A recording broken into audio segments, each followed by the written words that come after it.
बृहस्पति व्रत कथा।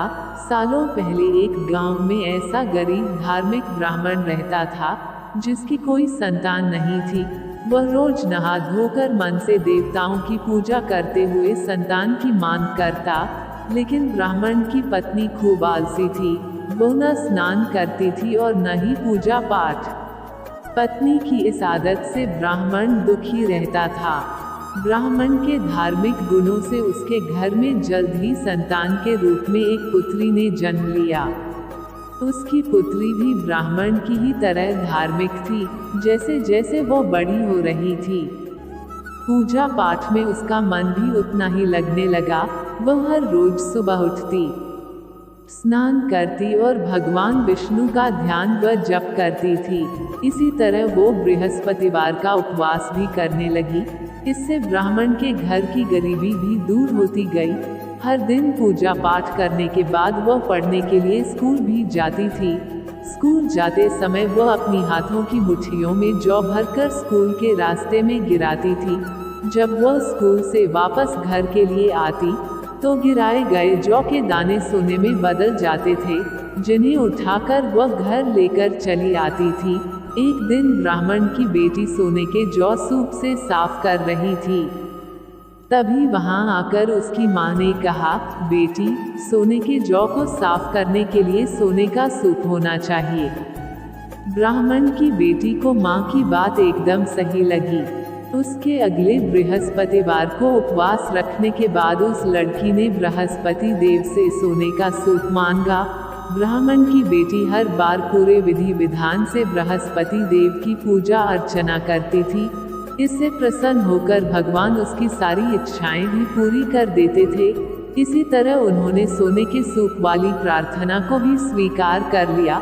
अगले दिन हर रोज की तरह ब्राह्मण की बेटी पूजा पाठ करके स्कूल गई और रास्ते में जौ के दाने बोते हुए गई। वापस आते समय जब वह जौ के दाने बिन रही थी तो उसे सोने का सूप भी मिल गया। सोने का सूप लेकर वह घर आई, जिससे उसने सोने के जौ साफ किए।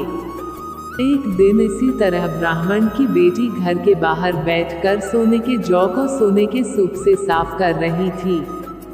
तभी उसके घर के सामने से एक राजकुमार गुजर रहा था। राजकुमार ब्राह्मण की बेटी को देखते ही उस पर मोहित हो गया। जब वह अपने महल पहुंचा तो ब्राह्मण की बेटी के मुंह में उसने खान पीना त्याग दिया। जब राजा को यह पता चला तो उन्होंने राजकुमार से इसका कारण पूछा। राजकुमार ने अपने दिल का सारा हाल राजा को बताया। अगले ही दिन राजा अपने मंत्री के साथ ब्राह्मण के घर गया और ब्राह्मण के सामने उसकी बेटी का विवाह अपने राजकुमार से करवाने का प्रस्ताव रखा। राजा का प्रस्ताव सुनकर ब्राह्मण काफी खुश हो गया। उसने तुरंत ही विवाह करने के लिए हाँ कर दी। कुछ ही दिनों में राजकुमार और ब्राह्मण की बेटी की शादी हो गई। इधर ब्राह्मण की बेटी शादी होने के बाद अपने ससुराल चली गई। उधर ब्राह्मण फिर से गरीब होने लगा। उसके बुरे दिन दोबारा वापस आ गए। एक दिन ब्राह्मण अपनी बेटी से मिलने के लिए उसके ससुराल गया। पिता की हालत देखकर उसने बहुत सारा धन देकर ब्राह्मण को विदा किया। बेटी का दिया हुआ धन कुछ ही दिनों में खत्म हो गया और ब्राह्मण गरीबी की वजह से परेशान हो गया।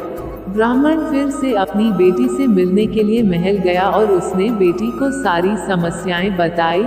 अपने गरीब ब्राह्मण पिता की बात सुनकर उसकी बेटी ने कहा, पिताजी, कल आप मां को लेकर मेरे पास आएं।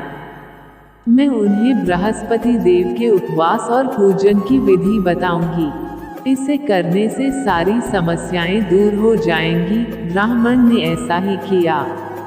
अगले दिन वह अपनी पत्नी को लेकर महल में बेटी से मिलने के लिए गया। पुत्री ने अपनी मां को बहुत समझाया कि उन्हें अस्त त्याग कर सुबह स्नान करना चाहिए और भगवान विष्णु की पूजा करनी चाहिए, लेकिन ब्राह्मण की पत्नी ने उसकी एक भी बात नहीं सुनी। वो अभी भी पहले की ही तरह रहती थी। मां की ऐसी हरकतों से तंग आकर एक दिन उसकी पुत्री ने मां को एक कोठरी में बंद कर दिया। उसे जबरन सुबह स्नान करवाया और भगवान विष्णु की पूजा करवाई। इससे उसकी मां की बुद्धि में सुधार हो गया। अगले ही दिन से ब्राह्मण की पत्नी सुबह उठती, स्नान करती और भगवान विष्णु की पूजा करती। साथ ही बेटी के बताए अनुसार हर बृहस्पतिवार के दिन वो उपवास भी करने लगी। इससे प्रसन्न होकर बृहस्पति देव ने उनकी सारी गरीबी और समस्याएं दूर कर दी। फिर वो एक सुखी और संपन्न जीवन जीने लगे। इस व्रत के प्रभाव से मृत्यु के बाद ब्राह्मण और उसकी पत्नी को स्वर्ग का द्वार भी मिला। कहानी से सीख, आलस्य करने से किसी भी तरह का काम नहीं बनता है। आलस्य को छोड़कर सुबह जल्दी उठकर पूजा पाठ की जाए तो मन भी शांत रहता है और मनोकामनाएं भी पूरी होती हैं।